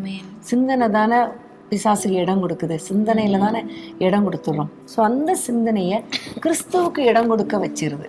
ஸோ அதனாலதான் பைபிள் நல்லா வாசிக்கணும், விசுவாசிக்கணும், சத்தியத்தை அறிந்து கொள்ளணும், வேத வசனமாகி ஆவியின் பட்டயத்தை எடுத்துக்கொள்ளணும்னு சொல்லிட்டு ரொம்ப கேர்ஃபுல்லாக பவுல் வந்து ஆயுதங்களை சொல்லுகிறார். இப்போ யுத்தத்துக்கு போகிற ஒரு மனுஷன் கையில் ஆயுதம் இல்லைன்னா ஒன்றுமே பண்ண முடியாது. அதே போல தான் இந்த மாம்சத்தின் கிரியைகளோடு நிறைய ஆவிக்குரிய விதங்களில் நம்ம போராடும் பொழுது கண்டிப்பாக ஆவிக்குரிய போராயுதங்கள் நமக்கு தேவை. ஆமென். இதை குறித்து பார்க்கும் பொழுது இன்னொரு முக்கியமான ஒரு பவர்ஃபுல்லான ஒரு வெப்பன் என்னன்னு பார்த்தீங்கன்னா ஆண்டவருடைய நாமம். ஆண்டவருடைய நாமத்துல ஒரு பெரிய வல்லமை இருக்கிறது. பழைய ஏற்பாட்டுல நம்ம பார்க்கிறோம், தாவீது யுத்தத்துக்கு செல்லும் பொழுது, கோலியாத்தை விரோதமாக போகும் பொழுது சவுல் வந்து மார்க்கவசங்கள், பட்டயங்கள், ஈட்டி எல்லாவற்றையும் கொடுக்கும் பொழுது அவர் வந்து இந்த மாம்சத்துக்கு ஏற்ற அந்த ஆயுதங்களை அவர் எடுத்துக்கொள்ளல. அவர் அங்க போகும்போது அவர் சொல்லுவார், நான் ஆண்டவருடைய நாமத்தினால, நீ எதிர்த்து நிற்கிற, நீ நிந்திக்கிற அந்த ஆண்டவருடைய நாமத்தினால நான் வருகிறேன் என்று சொல்லி அவர் போராடி அதுல வெற்றி பெறுகிறத நம்ம பார்க்கிறோம். ஸோ இப்படிப்பட்ட விசுவாசம், வசனங்கள் என்ற போராயுதங்கள் ஒரு பக்கம், ஆண்டோடைய நாமம் ஒரு பக்கம். ஸோ நாமத்துல ஒரு பெரிய ஒரு பலன் இருக்கிறது, அதுல ஒரு பெரிய ஒரு பவர் இருக்கிறது என்பதை நம்ம அறிந்து கொள்ள வேண்டும். ஆமென். பழைய ஏற்பாட்டு காலத்துல கானானியராகிய சிசரா இஸ்ரவேல் ஜனங்களுக்கு விரோதமாக வந்த பொழுது நம்ம எல்லாருக்கும் தெரியும், தெபோரா யுத்தம் பண்ணினான். ஆனால் அவன் ஓடி போய் யாகேலுடைய வீட்டுக்குள்ளே போகும் பொழுது அந்த யாகேல் அவனுக்கு நல்ல பால், தண்ணி எல்லாம் கொடுத்து அவனை தூங்க வச்சுட்டு கையில வந்து கூடார ஆணியையும் சுத்திகளையும் எடுத்து நெற்றில அடிச்சு உருவி போட்டா. ஃபர்ஸ்ட் அவ வந்து இது வந்து சத்துருங்கிறத அடையாளம் கண்டுபிடிச்சா. ரெண்டாவது கையில ஆயுதம் இருந்துச்சு. அவ கையில அன்னைக்கு மட்டும் அந்த ஆயுதம் இல்லைன்னா கண்டிப்பா கொண்டு போட்டிருக்க முடியாது. ஸோ அந்த ஆயுதம் இருந்ததுனால தான் அவள் வந்து உடைத்து போட்டாள். ஸோ எந்த சூழ்நிலையிலும் நம்ம கையில ஆவிக்குரிய ஆயுதங்கள், போராயுதங்கள் நம்ம கையில எப்பவுமே இருக்கணும். அதனாலதான் தீங்கு நாளில் அவனை எதிர்க்கவும் அவனை முறியடிக்கவும் சர்வாயுத வர்க்கங்களை தரித்து கொள்ளுங்கள் என்று வேதத்திலே நம்ம பார்க்கிறோம். உண்மையாகவே இப்போ நீங்க சொன்னது போல சத்ருவை ஐடென்டிஃபை பண்றது ரொம்ப முக்கியம், அடையாளம் கண்டுபிடிக்கிறது ரொம்ப முக்கியம். ஏவாள் கூட இது சத்ரு அப்படின்றத அவங்க அறிந்திருந்தாங்கன்னா அந்த பக்கமே போயிருக்க மாட்டாங்க. ஸோ அதை ஐடென்டிஃபை பண்ணுகிற ஒரு ஞானத்தை, அந்த பலனை, அந்த டிசர்னிங் ஸ்பிரிட்டை, ஆவிகளை பகுத்தறிகிற வரத்தை நம்ம நாட வேண்டும். அதுக்கு கண்டிப்பா அபிஷேகம் தேவை. ஸோ ஆவியில நிரம்பி ஜெபிக்க ஜெபிக்க இப்படிப்பட்ட வரங்கள், இப்படிப்பட்ட ஆயுதங்கள் நமக்குள்ள கிரியை செய்ய ஆரம்பித்து விடும். ஆமென். ஏன்னா நம்ம வாசித்தோமே 2 கொரிந்தியர் 10ஆம் அதிகாரத்துல, எங்கள் போராயுதங்கள் மாம்சத்துக்குரியவைகளாக இராமல் அரண்களை நிர்மூலமாக்க தேவ பலம் உள்ளவைகளா இருக்கிறது. அப்போ ஒரு பலன் எங்க இருக்குன்னா அபிஷேகத்துலதான் இருக்கு. நீங்கள் அபிஷேகம் உங்களிடத்திலே வரும் பொழுது பலன் அடைவீர்கள். ஸோ அது தேவ பலன் நம்ம ஆவியில நிரம்பி ஜெபிக்க ஜெபிக்க இந்த ஆயுதங்கள்லாம் தானாகவே வந்துடும். சத்ருவை ஐடென்டிஃபை பண்ணக்கூடிய கிருபையும் கர்த்தர் சேர்த்து கொடுத்துருவார். இன்னும் இந்த சாத்தானை எப்படி நம்ம வந்து துரத்துறதோ, எப்படி நம்ம எதிர்த்து நிற்கிறது என்று நம்ம பார்க்கும் பொழுது, ஆண்டவராக இயேசு கிறிஸ்து வாழ்ந்த நாட்களில் ஒரு சாத்தானை சீஷர்களால் துரத்த முடியாத அந்த சூழ்நிலையில் ஆண்டவரிடத்துல கேட்பாங்க, இது எங்களால் ஏன் கூடாமல் போயிற்று அப்படின்னு சொல்லும் பொழுது ஆண்டவர் சொல்லுவார், இவ்வகை பிசாசுகள் உபவாசத்திலும் ஜெபத்தினாலும் அன்றி வேறு எவ்விதத்தினாலும் புறப்படாது என்று நம்ம பார்க்கிறோம். ஸோ வசனங்களை சொல்லி நம்ம ஜெபிக்கிறது ஒரு பக்கம், வசனங்களை சொல்லி எதிர்த்து நிற்கிறது ஒரு பக்கம், ஆண்டவருடைய நாமத்தை சொல்லி எதிர்த்து நிற்கிறது ஒரு பக்கம். இன்னொரு பக்கம் பார்க்கும் பொழுது உபவாசத்தினாலும் ஜெபத்தினாலும், உபவாச ஜெபம் நமக்கு மிகவும் அவசியமா இருக்கிறது. நிறைய நேரங்கள்ல குடும்பத்துல பலவிதமான போராட்டங்கள் சத்துரு கொண்டு வரும் பொழுது, பில்லி சூனிய கட்டுகளால் பாதிக்கப்படும் பொழுது கண்டிப்பா உபவாசம் பண்ணி நம்ம ஜெபிக்கும் பொழுது கர்த்தர் பெரிய மாற்றத்தை கர்த்தர் கொண்டு வருவார். ஆமீன். ஸோ நீங்க மறந்துடாதீங்க, ஆண்டவர் சொன்ன ஆலோசனை, இந்த பிசாசு வெளியே போகணும்னா கண்டிப்பா உபவாசம் பண்ணணும். அதுலயும் பர்டிகுலரா ஆண்டவர் சொல்லுகிறார், ஊமையும் செவிடுமான ஒரு ஆவி. நம்ம என்னதான் சொன்னாலும் கீழ்ப்படியாத சில ஆவிகள் இருக்கும் இல்லையா? பைபிள் வாசி, ஜெபம் பண்ணு, எவ்வளவு சொன்னாலும் கீழ்ப்படிய மாட்டாங்க. இந்த பாதையில போகாத, அதை செய்யாத, இதை செய்யாத, அங்க போகாதன்னா அதுக்கும் கீழ்ப்படிய மாட்டாங்க. இதுதான் ஊமையும் செவிடுமான ஆவி. இந்த ஆவிகள் நம்ம குடும்பத்துல நிறைய பேருக்குள்ள செயல்படுகிறது இருக்கும் நான் நினைக்கிறேன். இந்த ஆவிகளை துரத்துறதுக்கு கண்டிப்பா உபவாச ஜெபம் அவசியம். ரட்சிக்கப்படாத பிள்ளைகள், ரட்சிக்கப்படாத குடும்பத்தினர் இருந்தா நீங்க வாரத்துல ஒரு நாளாவது உபவாசம் பண்ணி ஜெபம் பண்ணி பாருங்க, கர்த்தர் பெரிய காரியங்களை செய்வார். ஆமென். இன்னும் எப்படி இந்த சாத்தானை நம்ம மேற்கொள்கிறது, எப்படி இந்த சாத்தானோட நம்ம டீல் பண்றது அப்படின்னு பார்க்கும் பொழுது 1 பேதுரு 5ஆம் அதிகாரம் 8ஆம் வசனத்தை நான் வாசிக்கிறேன். தெளிந்த புத்தி உள்ளவர்களாய் இருங்கள், விழித்திருங்கள், ஏனெனில் உங்கள் எதிராளியாகிய பிசாசானவன் கெர்ச்சிக்கிற சிங்கம் போல எவனை விழுங்கலாமோ என்று வகை தேடி சுற்றி திரிகிறான். விசுவாசத்தில் உறுதியாய் இருந்து அவனுக்கு எதிர்த்து நில்லுங்கள். உலகத்தில் உள்ள உங்கள் சகோதரிடத்திலே அப்படிப்பட்ட பாடுகள் நிறைவேறி வருகிறதென்று அறிந்திருக்கிறீர்களே. தெளிந்த புத்தி உள்ளவர்களாக இருங்கள் அப்படின்னு சொல்லும்போது ஒரு கிளியர் மைண்ட் இருக்கணும். எதை நம்ம செய்கிறோம், இது செய்கிறது கரெக்டான காரியமா நம்ம செய்கிறோமா, இல்லை இது பிசாசின் காரியமா என்பதை நம்ம அறிந்து செயல்பட நம்ம அழைக்கப்படுகிறோம். இந்த தெளிந்த புத்தியை பார்க்கும் பொழுது நம்ம பைபிள் வாசிக்க தான் இந்த தெளிந்த புத்தி வரும். பைபிள் வாசிக்க கண்கள் கிளியர் ஆகிறத நம்ம பார்க்கிறோம். அடுத்தது அந்த அதே வசனத்துல பார்க்கிறோம், விழித்திருங்கள். ஸோ விழித்திருங்கள் அப்படின்னாலே விழித்திருந்து ஜெபம் பண்ணணும்னு அர்த்தம். ஒரு பக்கம் ஸ்பிரிட்ல விழித்திருக்கணும், பிசாசு வந்துடக்கூடாது, அவனை எதிர்த்து நிற்கணுங்கிற அந்த ஒரு அலர்ட் எப்பவுமே நம்ம மைண்ட்ல இருக்கணும். அடுத்தது ஜெபம் பண்ணணும், நல்லா விழித்திருந்து ஜெபம் பண்ணணும். பிசாஸ் நான் ஏற்கனவே நம்ம சொன்னது போல பேதுரு விழித்திருந்து ஜெபிக்காததுனால தான் அவன் பிசாசுக்கு இடம் கொடுத்துட்டான். ஆண்டவர் ரொம்ப அழகா கேட்கிறார், 1 மணி நேரமாவது என்னோடு கூட விழித்திருந்து ஜெபிக்க கூடாதா? அதே போல கடைசி நாட்கள்ல வந்துட்டோம், நிறைய அடையாளங்கள் வந்துகிட்டு இருக்கு. இந்த அடையாளங்கள்லாம் நம்ம தப்பி மனுஷகுமாரனுக்கு முன்பாக நிற்கணும். பிசாசு நம்மளை கீழே இழுக்க வகை தேடுவான். ஆனால் நம்ம அதை தப்பணும், ஆண்டவருடைய சமூகத்தில் நிற்கணும்னா கண்டிப்பாக ஜெபம் பண்ணி விழித்திருக்கணும் என்று நம்ம வேதத்தில் பார்க்கிறோம். 9ஆம் வசனத்தில் விசுவாசத்தில் உறுதியாயிருந்து அவனுக்கு எதிர்த்து நில்லுங்கள். ஸோ விசுவாசமாயிருந்துன்னு சொல்லலை, விசுவாசத்தில் உறுதியாயிருந்து. அடிக்கடி விசுவாசத்தை விடக்கூடிய பல சந்தர்ப்பங்கள் வரும். விசுவாசத்தில் நிலைத்து நிற்க முடியாதபடிக்கு பல போராட்டங்கள் வரும். ஆனால் அந்த நேரத்தில் விசுவாசத்தில் உறுதியாக இருந்தால் தான் பிசாசுக்கு எதிர்த்து நிற்க முடியும். இதுக்கு ஒரு நல்ல ஒரு எக்ஸாம்பிள் என்னன்னா பேதுரு தான். ஆண்டவர் சொல்லுவார், பிசாசு உன்னை சுலகினால புடைக்கும்படி என்னிடத்துல கேட்டுக்கொண்டான், நானும் உன் விசுவாசம் ஒளிந்து போகாதபடி உனக்காக வேண்டிக் கொண்டேன்னு சொல்றாரு. அப்போ பிசாசு விசுவாசத்தை தூக்கி போட்டுட்டு ஈஸியா அவனை புடைச்சி தூக்கி போட்டுடலாம் அப்படின்னு நினைச்சான். ஆனா ஆண்டவர் சொல்லுறாரு, நமக்காக வேண்டுதல் செய்கிறாரு. எப்படின்னா விசுவாசம் ஒளிந்து போகக்கூடாது. அப்படின்னா விசுவாசம் ஸ்ட்ராங்கா இருக்கணும். ஒவ்வொரு நாளும் ஆண்டவரே எங்களுடைய விசுவாசத்தை வர்த்திக்க பண்ணுங்க, விசுவாசத்துல எங்களை தைரியப்படுத்துங்க, விசுவாசத்துல நிலைத்து நிற்கணும் அப்படின்னு நம்ம சொல்லணும். அப்ப விசுவாசம் எப்படி வரும்? கேள்வினால வரும். கேள்வி வேத வசனத்தை கேட்கறதுனால. ஆமென். வசனத்தை கேட்க கேட்க கேட்க தான் விசுவாசம் பெருகும். நம்ம சோர்ந்து போன நேரங்கள்ல ரொம்ப ஆடி போயிருப்போம். அப்ப வசனம் வாசிக்கும் பொழுது பயப்படாதே, நான் உன்னோடு கூட இருக்கிறேங்கிற ஒரு வார்த்தை வந்துருச்சுன்னா போதும், விசுவாசம் நமக்குள்ள வரும். அந்த வார்த்தையை திரும்ப திரும்ப சொல்ல சொல்ல சொல்ல சொல்ல விசுவாசம் ஸ்ட்ராங் ஆகும். அப்படிதான் நம்ம நம்மளை ஸ்ட்ரென்தன் பண்ணி கொள்ளணும். ஆமென். ஆமென். எப்படி நம்ம விழித்திருந்து தெளிந்த புத்தியோடு விசுவாசத்துல உறுதியா இருக்கும் பொழுது சாத்தான் கண்டிப்பா ஓடி போய் விடுவான். நிறைய காரியங்களை கர்த்தர் கற்றுக் கொடுத்து கொண்டு இருக்கிறார் இல்லையா? பிசாசை எப்படி துரத்துவது என்பதற்காக நிறைய காரியங்கள். இன்னும் ஒரு காரியத்தை நம்ம பார்க்க போறோம். மத்தேயு 12ஆம் அதிகாரம் 29ஆம் வசனம். அன்றியும் பலவானை முந்தி கட்டினான் ஒழிய பலவானுடைய வீட்டுக்குள் ஒருவன் புகுந்து அவன் உடைமைகளை எப்படி கொள்ளையிடக்கூடும்? கட்டினானே ஆகில் அவன் வீட்டை கொள்ளையிடலாம். பிரியமானவர்களே, இந்த வசனம் அடிக்கடி நம்ம வாசிக்கிற வசனம் இல்லையா? நம்ம கர்த்தரிடத்திலிருந்து ஆசீர்வாதத்தை பெற்றுக்கொள்வதற்கும் பிசாசை நம்ம எதிர்த்து நிற்பதற்கும் முக்கியமான ஒரு காரியம் என்னன்னா, இந்த பிசாசின் கிரியைகளை கட்டி ஜெபிக்க வேண்டும், கட்ட வேண்டும். ஆமென். ஒவ்வொரு நாளும் ஜெபத்துல இந்த பிசாசு நம்ம குடும்பத்துக்குள்ள நுழையாதபடிக்கு நம்ம கட்டி ஜெபிக்கும் பொழுது கண்டிப்பா நம்முடைய வீடு பத்திரப்பட்டிருக்கும், நம்முடைய வீடு பாதுகாக்கப்பட்டு இருக்கும். ஆமேன். அவன் எந்த காரியங்களையும் கொள்ளையடிச்சிட்டு போக முடியாது. அருமையான ஆத்துமாக்களை அவன் கொள்ளையடிக்க முடியாது. இதே மாதிரிதான் இன்னொரு வசனமும் இருக்கிறது. லூக்கா 11:21. ஆயுதம் தரித்த பலவான் தன் அரண்மனையை காக்கிற போது அவனுடைய பொருள் பத்திரப்பட்டிருக்கும். இந்த வசனத்தின்படி நம்ம ஆயுதம் தரிக்கிறதுக்கு கர்த்தர் கிருபை பாராட்டினார்.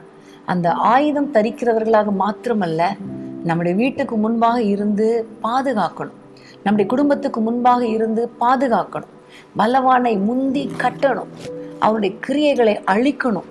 இப்படி அழித்து அழித்து ஜெபிக்க ஜெபிக்க நம்முடைய வீடு, நம்முடைய குடும்பம், நம்முடைய ஆவிக்குரிய வாழ்க்கை, நம்முடைய சிந்தை எல்லாவற்றிலும் ஒரு பாதுகாப்பை கர்த்தர் கொடுப்பார். சாத்தான் உள்ள நுழையவே முடியாது. ஆமேன். இன்னொரு வசனத்தை நம்ம வாசிக்கலாம். மத்தேயு 12:44. நான் விட்டு வந்த என் வீட்டுக்கு திரும்ப போவேன் என்று சொல்லி அங்கே அந்த வீடு வெறுமையாகவும் பெருக்கி ஜோடிக்கப்பட்டதாகவும் இருக்க கண்டு, அடுத்த வசனம், திரும்பி போய் தன்னிலும் பொல்லாத வேறு 7 ஆவிகளை தன்னோட கூட்டிக் கொண்டு உட்புகுந்து அங்கே குடியிருக்கும். அப்பொழுது அந்த மனுஷருடைய முன்னிலைமையிலும் அவன் பின்னிலைமை அதிக கேடுள்ளதா இருக்கும். அப்படியே இந்த பொல்லாத சந்ததியாருக்கும் சம்பவிக்கும் என்றார். இந்த சம்பவம் எல்லாருக்குமே நல்லா தெரியும். அசுத்தாவிய ஆண்டவர் ஒரு மனுஷனை விட்டு துரத்துகிறார். இப்போ நம்ம ஜெபம் பண்ணி ஆயுதம் தரித்து பாதுகாத்து முந்தி கட்டி நல்லா பிசாசுக்கு இடம் கொடாமல் இருந்து அவனை எதிர்த்து தேவனுக்கு கீழ்ப்படிந்து நம்ம பரிசுத்தமாக வாழ்ந்து பிசாசை துரத்தியாச்சு. அப்போ அசுத்தாவி வெளியே போயிடுச்சு. அதுக்கப்புறம் பார்த்தா அந்த அசுத்தாவி வெளியே போய் என்ன செய்யுமா? இளைப்பாறுதல் தேடுமா, சுற்றி தெரியுமா. அப்போ அங்கே போகும்போது அதுக்கு ஒரு கம்ஃபர்டபுள் ஒரு இடம் இல்லை. அப்படி நினைக்கும் போது திரும்பி வந்து நான் ஏற்கனவே இருந்த என் வீட்டுக்கு போவேன்னு திரும்பி வரும் பொழுது இந்த வீடு பெருக்கி இருக்கிறது, ஜோடிக்கப்பட்டு இருக்கிறது, நீட்டா இருக்குது. அதாவது ரட்சிக்கப்பட்ட வீடு இல்லையா?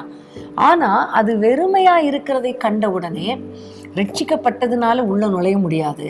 ஆனா இது வெறுமையா இருக்கிறதுனால நம்மளை விட பொல்லாத 7 பிசாசை கூட்டிட்டு வந்துட்டா ஈஸியா உள்ள நுழைஞ்சிடலான்னு சொல்லிட்டு உள்ள நுழைஞ்சிரும். அப்படி உள்ள நுழைஞ்சிட்டா அதோடைய பின்னிலைமை ரொம்ப மோசமா இருக்கும் என்று சொல்லப்பட்டு இருக்கிறது. ஸோ இதுல இருந்து நம்ம அறிந்து கொள்கிற காரியம் என்னன்னா, நம்ம வெறுமையா இருக்க கூடாது. அப்ப வெறுமையா இருக்கக்கூடாதுன்னா ஆவியில நிரம்பி ஜெபித்து கொண்டே இருக்கணும். ஆவியானவர் எப்பவும் உள்ள இருக்கணும். ஆவியானவரை துக்கப்படுத்தக்கூடாது. அடுத்தது வசனங்களால நம்ம நிரப்பப்பட்டு இருக்கணும். ஆவிக்குரிய அத்தனை ஆசீர்வாதங்களினால, வரங்களினால, வசனங்களினால நிரப்பப்பட சத்துரு உள்ள நுழையவே முடியாது. 7 பிசாசை கூட்டிட்டு வந்தாலும் உள்ள நுழைய முடியாது. ஆனா நீங்க நல்லா ரட்சிக்கப்பட்டுட்டு அமைதியா உட்கார்ந்துருந்தா, வெறுமையா உட்கார்ந்துருந்தா கண்டிப்பா பிசாசு இன்னும் பொல்லாத ஆவியோடு வந்துருவான். ஸோ இன்னைக்கு ஆண்டவர் அழகாய் நமக்கு கற்றுக் கொடுத்திருக்கிறார். பிசாசை எப்படி துரத்துவது, பிசாசினிடத்திலிருந்து எப்படி நம்மை பாதுகாப்பது, பிசாசு உள்ள நுழையும் போது என்னென்ன பிரச்சனைகள், எல்லாவற்றையும் கற்றுக் கொடுத்திருக்கிறார். ஆமீன். நிச்சயமாகவே இந்த வேததான நேரம் ரொம்ப பிரயோஜனமாக இருந்தது. சாத்தான் யூதாஸ் காரியத்துக்குள்ள உட்புகுந்தான் என்ற வசனத்தை வைத்து நம்ம எவ்வளவு காரியங்களை நம்ம தியானித்திருக்கிறோம். எப்படிப்பட்ட சூழ்நிலைகள்ல பிசாசு நுழைந்தான் என்பதை நம்ம பார்த்தோம். ஏவாளுடைய வாழ்க்கையில இச்சையினால உள்ள நுழைந்தான் என்று பார்த்தோம். பொறாமையினால காயினுடைய வாழ்க்கையில, பெருமையினால சீமோனுடைய வாழ்க்கையில, பண ஆசையினால அனனியா, சப்பிராள் மற்றும் கியாசியுடைய வாழ்க்கையில நுழைந்தான் என்று பார்த்தோம் என்பதை நம்ம பார்த்தோம். எப்படி நம்ம அந்த பிசாசை நம்ம வாழ்க்கையில இருந்து துரத்தணும், இல்ல எப்படி அந்த உட்புகுதலை நம்ம தடுக்கணும் என்று பார்க்கும் பொழுது பிசாசுக்கு நம்ம இடம் கொடுக்க கூடாது என்பதை நம்ம பார்த்தோம். பிசாசுக்கு இடம் கொடுக்காம நம்ம எதிர்த்து நிற்கிறவர்களா இருக்கணும். எதிர்த்து நிற்க நம்மளுக்கு வெப்பன்ஸ் தேவை, நம்மளுக்கு போர் ஆயுதங்கள் தேவை. அது நம்மளுடைய மாம்சத்துக்கு ஏற்றவைகளா இல்லாம அரண்களை நிர்மூலமாக்குகிறதற்கு தேவ பலமுள்ளதா இருக்கிறது. மாம்சத்தோடும் இரத்தத்தோடும் நமக்கு போராட்டம் இல்லை, ஆனா ஆவியில நம்மளுக்கு போராட்டம் உண்டு என்பதை நம்ம அறிந்து கொண்டோம்.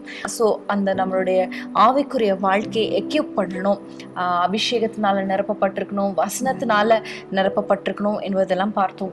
ஆண்டவராகிய இயேசு கிறிஸ்துவே சாத்தானை வசனத்தின் மூலமாக துரத்தினார் என்பது நம்மளுக்கு தெரியும். அதே போல நமக்கு ஒரு கிளியர் மைண்ட் இருக்கணும்.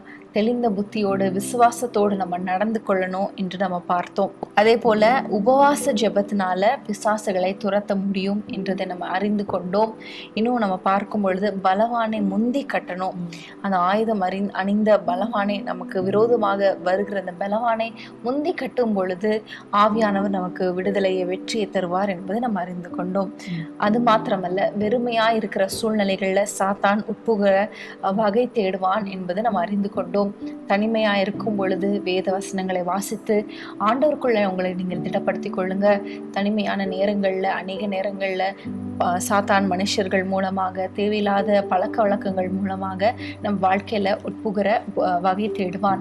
எவனை விழுங்கலாம் என்று சுற்றி திரிகிற கெட்சிக்கிற சிங்கத்தை போல, திருடனை போல கொல்லவும் திருடவும் அவன் வகை தேடிக் கொண்டிருக்கிற இந்த கடைசி நாட்கள்ல ஆண்டவருடைய பிள்ளைகளாய் இருந்து ஆண்டவருக்கு விருப்பமான வாழ்க்கை வாழ்ந்து சாத்தானுக்கு எதிர்த்து நின்று அவனுக்கு இடம் கொடுக்காம அவனை கட்டி ஜெபிக்கிறவர்களாய் நம்ம மாற இன்னைக்கு நம்ம ஒப்பு கொடுத்து நம்ம ஜெபிக்கலாமா?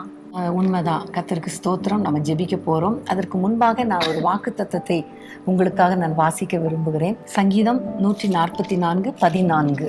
எங்கள் எருதுகள் பலத்தவைகளாய் இருக்கும், சத்துரு உட்புகுதலும் குடியோடி போகுதலும் இராது, எங்கள் வீதிகளில் கூக்குரலும் உண்டாகாது. அதே மாதிரி இன்னொரு வசனத்தையும் வாசிப்போம். நாகும் 1:15. இதோ சமாதானத்தை கூறுகிற சுவிசேஷனுடைய கால்கள் மலைகளின் மேல் வருகிறது. யூதாவே, உன் பண்டிகைகளை ஆசரி, உன் பொருத்தனைகளை செலுத்து. துஷ்டன் இனி உன் வழியாய் கடந்து வருவதில்லை, அவன் முழுவதும் சங்கரிக்கப்பட்டான். ஆமென். இந்த 2 வாக்குத்தத்த வசனங்களின்படி சத்துரு உட்புகுதலும் குடியோடி போகுதலும் இராது. துஷ்டன் உன் வழியாய் இனி கடந்து வருவதில்லை, அவன் முற்றிலும் சங்கரிக்கப்பட்டான். இந்த 2 வசனத்தின்படி உங்க குடும்பங்களுக்கு விரோதமாய் வருகிற எல்லா சத்ருவின் கிரியைகள், இன்னும் துஷ்ட ஆவிகள் எல்லாவற்றையும் கர்த்தர் அழித்து போட்டு முற்றிலும் சங்கரித்து போட்டு உங்களை கர்த்தர் நிச்சயமாய் ஆசீர்வதிப்பார். நீங்கள் நம்ம கேட்ட வசனங்களின்படி நீங்கள் விசுவாசத்தில் தைரியமாக இருந்து எதிர்த்து நின்று ஆயுதங்களோடு கூட அவருக்கு அவனுக்கு எதிராக நீங்கள் செயல்படும் பொழுது சத்துரு கம்ப்ளீட்டாக அழிக்கப்பட்டு விடுவான். இனி உங்கள் குடும்பத்தில் அவன் நுழையவே முடியாது, நுழைந்து பலவிதமான பிரச்சனைகளை கொண்டு வரவே முடியாது. ஆமேன். நம்ம ஜெபிக்கலாமா? அன்பின் ஆண்டவரே, நன்றியோடு நாங்கள் ஸ்தோத்திரிக்கிறோம் அப்பா. இந்த வேளையிலே கர்த்தாவே நீர் கற்றுக் கொடுத்த அத்தனை பாடங்களுக்காக உமக்கு ஸ்தோத்திரம் அப்பா. உங்களுடைய வேதத்தின் மகத்துவங்களை ஆண்டவரே எங்களுக்கு எழுதி கொடுத்திருக்கிறீர் அப்பா. அதன்படி வாழ எங்களுக்கு கிருபை கொடுங்கப்பா.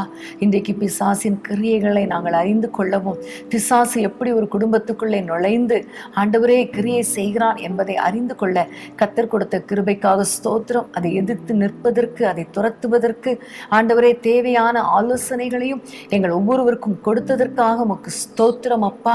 ஆண்டவரே, இந்த நேரத்திலே கர்த்தாவே ஒவ்வொரு குடும்பங்களையும் கரத்தில் ஒப்பு கொடுக்கிறோம். சத்துரு பல விதங்களில மனிதர்கள் மூலமாகவோ ஆண்டவரே பொல்லாத ஆண்டவரே பண ஆசையின் மூலமாகவோ மற்றும் நிறைய காரியங்கள் மூலமாக ஆண்டவரே ஒவ்வொரு குடும்பத்துக்குள்ளே நுழைந்து அவர்களை வேதனைப்படுத்துகிறான் அப்பா. இப்பொழுது இடம் கொடுத்து விட்டால் பின்பாக அவருடைய ஆண்டவரே வாழ்க்கையில ஒரு பெரிய மாற்றம், ஒரு பெரிய கஷ்டத்தை அனுபவித்துக் கொண்டிருக்கிறார்கள் அப்பா. இந்த நேரத்தில் இந்த பிசாசை துரத்துவதற்காக கர்த்தர் எங்களுக்கு கற்றுக் கொடுத்த எல்லா ஆலோசனைகளின் படி நாங்கள் ஒவ்வொருவரும் ஜெபிக்க, ஆண்டவரை ஜெயம் எடுக்க கர்த்தர் கிருபை கொடுக்க வேண்டும் என்று ஜெபிக்கிறோம். ஒவ்வொரு குடும்பங்களை விட்டும் பிசாசின் கிரியைகள் அழிக்கப்படுவதாக. மந்திரவாத கிரியைகள், ஆண்டவரை பில்லிசூனிய கட்டுகள், சத்ருவின் தந்திரங்கள் ஒன்றும் ஒரு குடும்பத்துக்குள்ளேயும் நுழைய முடியாது ராஜா. கர்த்தர் வேலி அடைப்பீராக. சத்ரு ஆண்டவரை குடும்பங்களை கொள்ளை கொள்ளாதபடிக்கு, ஆத்துமாக்களை திருடாதபடிக்கு, ஆண்டவரை பொருளாதாரத்தை திருடாதபடிக்கு, சுகத்தையும் ஆரோக்கியத்தையும் சமாதானத்தையும் திருடாதபடிக்கு ஏசப்பா நீங்க பாதுகாத்து கொள்ளுங்க. இரத்த கோட்டைக்குள் பிள்ளைகளை வைத்துக் கொள்ளுங்க. சத்ருவின் கண்களுக்கு விலக்கி காத்து கொள்ளுங்க. இயேசுவின் இரத்தத்தினால் நம்முடைய பிள்ளைகளை ஆசீர்வதிப்பீராக. ஆண்டவரே உமக்கு ஸ்தோத்திரம் அப்பா. ஆண்டவரே நம்முடைய பிள்ளைகள் ஆயுதங்களை அணிந்து கொண்டு ஆண்டவரை ஞானமாய் செயல்பட, விழித்திருக்க, பிசாசுக்கு எதிர்த்து நிற்க, உபவாசத்தை ஜெபிக்க நம்முடைய பிள்ளைகளுக்கு கிருபை கொடுப்பீராக. சத்ருவின் சகல தந்திரங்களையும் நாங்கள் அறிந்து ஆண்டவரை அவனை எதிர்த்து நிற்கும் பொழுது கர்த்தர் மகிமையான காரியங்களை செய்வீராக. ஒவ்வொரு குடும்பத்துக்குள்ளும் சத்ரு உள்ள நுழைய முடியாதப்பா. சத்ரு இவர்கள் வழியாக கடந்து வர முடியாதப்பா. அவனை முற்றிலும் சங்கரித்து போடுவீராக, முற்றிலும் சங்கரித்து போடுவீராக. உம்முடைய கரத்துக்குள் ஒப்பு கொடுக்கிறோம். உம்முடைய பிள்ளைகள் வாழ்ந்து சுகமாய் இருக்கட்டும், நிம்மதியாய் வாழட்டும். சத்ரு இவர்கள் எல்லையிலிருந்து வெளியேறட்டும் என்று நாங்கள் ஜெபிக்கிறோம். நீரே பொறுப்படுத்திக் கொள்ளும் ஆண்டவரை. சத்ரு தடை பண்ணி வைத்திருக்கிற எல்லா ஆசீர்வாதங்களையும் உம்முடைய பிள்ளைகளுக்கு கொடுத்து உம்முடைய பிள்ளைகளை சந்தோஷப்படுத்துவீராக. இயேசுவின் நாமத்தில் ஜெபிக்கிறோம் பிதாவே. ஆமென், ஆமென். பிரியமானவர்களே, இன்றைக்கும் இந்த வேத தியான நேரம் உங்களுக்கு ஆசீர்வாதமாக இருந்திருக்கும். அநேக காரியங்களை கற்றுக்கொண்டிருப்பீங்க என்று நாங்கள் விசுவாசிக்கிறோம். நம்ம இன்னைக்கு கற்றுக்கொண்ட காரியங்களை எழுதி வைத்து ஒவ்வொரு நாளும் இதை வைத்து ஜெபம் பண்ணுங்க. சத்ரு நம்ம வாழ்க்கையில, நம்ம குடும்பத்துல, நம்ம ஃபேமிலிக்குள்ள, நம்மளுடைய வீடுகளுக்குள்ள நுழையாதபடிக்கு ஒவ்வொரு நாளும் நம்ம ஜாக்கிரதையா இருந்து நம்ம ஜெபித்து ஆண்டவருடைய பிள்ளைகளாய், வெளிச்சத்தின் பிள்ளைகளாய், ஒளியின் பிள்ளைகளாய் வாழ ஆண்டவர் நமக்கு கிருபை செய்வார். ஆமென். கர்த்தர் உங்கள் ஒவ்வொருவருடைய குடும்பத்தையும் கர்த்தர் ஆசீர்வதித்து சத்ருவின் கிரியைகளை அழித்து போட்டு ஒரு ஜெயமுள்ள சந்தோஷமான இளைப்பாறுதலான வாழ்க்கை வாழ கர்த்தர் உங்கள் ஒவ்வொருவருக்கும் கிருபை கொடுப்பாராக. ஆமென். God bless you. மீண்டும் அடுத்த வாரம் உங்களை நாங்கள் சந்திக்கிறோம். பிரியமானவர்களே, நாளை இரவு ஞாயிற்றுக்கிழமை இரவு 9:30 மணிக்கு இரவு ஜெபம் இருக்கிறது. நீங்கள் அதில் கலந்து கொள்ளும்படி உங்களை அன்புடன் கேட்டுக்கொள்கிறோம். 1 மணி வரைக்கும் தான் இந்த இரவு ஜெபம். ஸோ டக்குன்னு முடிஞ்சிரும். குடும்பமாக கலந்து கொண்டு ஆசீர்வாதங்களை பெற்றுக்கொள்ளுங்கள். அன்பான தேவனுடைய பிள்ளைகளே, இச்செய்தி உங்களுக்கு மிகுந்த ஆசீர்வாதமாக இருந்ததென்று நாங்கள் நம்புகிறோம். தொடர்ந்து எங்கள் செய்திகளை கேட்டு கர்த்தருக்குள் ஆசீர்வதிக்கப்பட ஜீசஸ் மீட்ஸ் மினிஸ்ட்ரீஸ் என்கிற எங்கள் யூடியூப் சேனலை சப்ஸ்கிரைப் செய்யுங்கள். மேலும் உங்கள் ஜெப உதவிக்கு எங்களோடு நீங்கள் தொடர்பு கொள்ள வேண்டிய தொலைபேசி எண் 9842252836 மற்றும் 7299546363. Email gpsrobinson@hotmail.com. கர்த்தர் உங்களை ஆசீர்வதிப்பாராக.